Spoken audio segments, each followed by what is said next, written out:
అన్న రేపు కాలేజ్ పోనా? పోవాలి కదా కాలేజ్. పోకపోతే ఎట్లా? ఏం చేస్తావు ఇంట్లో? ఆతలు వీక్తావా? చెప్పు. కాలేజ్ పోకపోతే ఏం చేస్తావు ఇంట్లో? ఆతలు వీక్ ఏమైనా ఉందా నువ్వు? ఇంకా చెప్పు.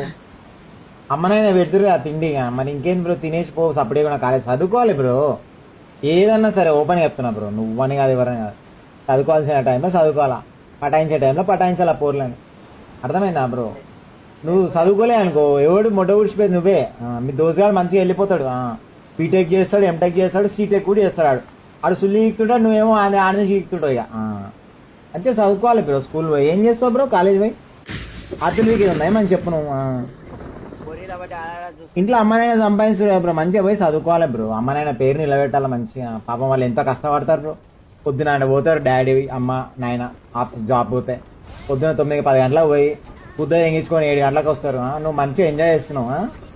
పోవాలన్నా వద్దని అడుగుతా. ఇంకా నేను ఏం చెప్పాలి ఇప్పుడు చెప్పు.